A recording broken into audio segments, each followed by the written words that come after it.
Houston very frequently, 1 or 2 times a week, and then we also travel to the Dallas area for family visits for our foster kids. And so having a train would be very convenient. It would be a quicker way, a little more relaxing, enjoyable ride. A train ride's exciting, car ride is not. A few years ago, I was actually against this project because I think I got a lot of wrong information about it, cutting off landowners.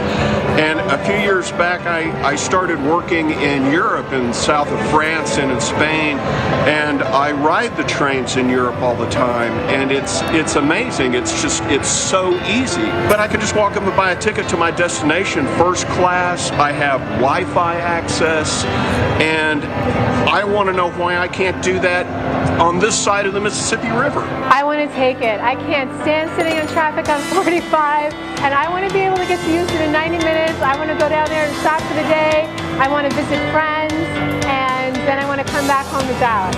It'll bring jobs. America in general needs high-speed rail. It's clean, it's environmentally friendly, it's fast, and it provides just a better way to travel. Oh my goodness. So I'm really excited because I think it would be a great thing for college students, especially like when going home during the holidays. I hear there's a lot of accidents, and I would be beyond grateful if they built this amazing train, because I wouldn't have to drive, I wouldn't have to take the It's 8 megabus. o'clock. It would take like 6 hours, and it's a lot safer. Well, it'd be good for Texas. Texas knows probably more than most states that businesses run by individuals, by corporations, generally do a lot better than businesses run by the government. And my family's been on this very spot since the Civil War. I've lived here a lifetime. They came through about 25 or 30 years ago in the 80s, and I was dead set against it. But this time, I pretty well said, great, from the very first second. I'm all for it, and it surprises me even. But of course, I'm older, wiser. I think it'll be a very good asset for Texas. Well, I've dealt with oil and gas people, have not been treated well through the years at different times, but exemplary, just one word.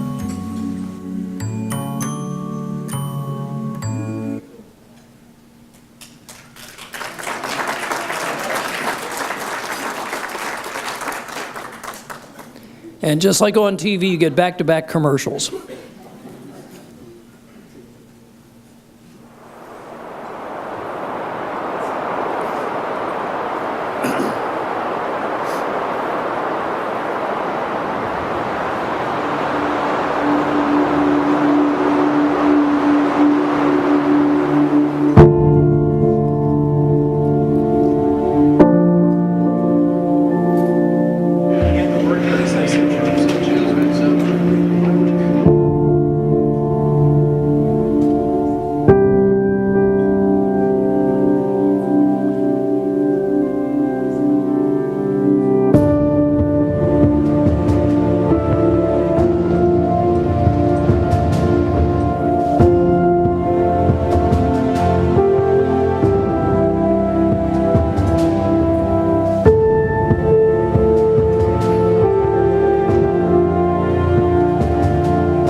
Want to thank Union Pacific and Texas Central for being a few of our sponsors. We do have a lot of sponsorship of our conference.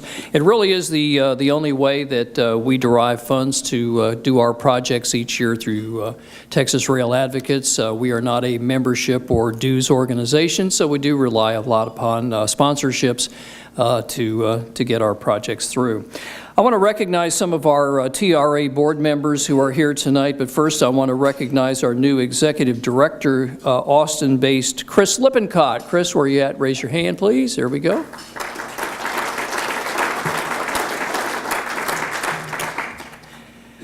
And Bernie Rodriguez. Bernie, where are you at?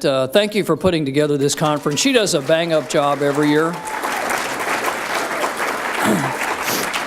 She has her own fan club. Carl Z. Barth, one of our senior members of our board of directors. The cheerful fellow at the registration desk, Taylor Sharp, our registrar and director. See, Matt, where are you at tonight? Matt Lannon, who's on our board of directors.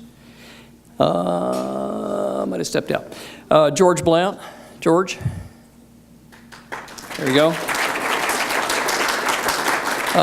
Josh Coran. Josh, thank you.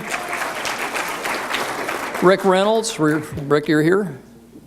There we are, right in the corner.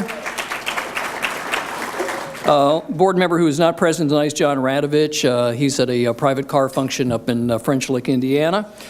We have a couple helpers here. I want to recognize also D.A. Sharp, who is related to Taylor, and also Claire Barry, who helps out with us as well. Thank you very much. Oh, Paul, you're here too? Paul Mangelsdorf, too. Thanks for reminding me. Our most senior member of the board. We've got a real interesting agenda coming up tomorrow. I think you're going to enjoy tonight, though, as well. Tomorrow we're going to start with a short line panel. We have representatives from Genesee and Wyoming, from Watco, and from Omnitrax, who will be talking about short lines and their importance here in Texas and how and what we can do to help them. We'll have a special panel tomorrow talking about emerging passenger rail corridors here in Texas, in Florida, and also in Indiana as well. We're going to have an interesting presentation from Union Pacific Railroad, how they're serving a growing economy. At noon, for the first time, we're going to have WTS, Women in Transportation, and Brenda Pate is going to have a presentation. Our new Rail Division Director, Peter Espy, I see you're out there tonight. There we go. Is going to speak at lunch tomorrow. And then in the afternoon, we have presentations from BNSF. They're going to talk about something that's popped up the last couple of years, drones, and how they're now used in safety and security for the railroads. We're going to also have a Transit Association panel. Meredith Green, who is the she's the executive director of the Texas Transit Association. She's going to lead a panel with representatives of DART, the Transit Coalition of North Texas, and also with Cap Metro, and talk about transit in Texas and how we can integrate both steel and rubber wheels.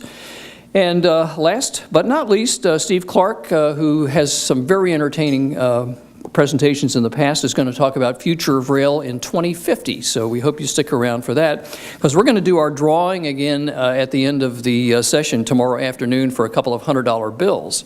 So we definitely want you to stick through the afternoon if you're going to be here. That takes care of housekeeping that I have for the time being. If you notice on the screen, we have a hash mark. It's hash mark SWRail17. What we'd like you to do, if you're a Twitterati or if you're a Facebook fan or any other social media, Instagram, etc., is we want you to use that hashtag to talk about the rail conference. And if you have a company or if you're a private person and you're involved in social media, we'd love you to get the word around so we can really help build build up our progress here in Texas as we go to look at more passenger and freight rail projects around the state and show everybody the importance of what rail means to Texas. So, without any further ado here, I want to introduce our speaker for the evening, Ann Camby. By the way, all of the bios and pictures of all of our presenters are online, and we encourage you to use your smartphone, or if you brought a tablet, or if you've got your laptop here, and you'll read about each of these persons. We're not going to bore you to death, with reading biographical information for 10 minutes. But I do want to just mention a little bit about Ann, and she's going to talk about rail safety in the U.S. 2016. That brochure that was placed at your seat is hot off the press. This is a very recently released issue, and it's got some very important documentation in there talking about a host of initiatives that are underway to make rail even safer going forward.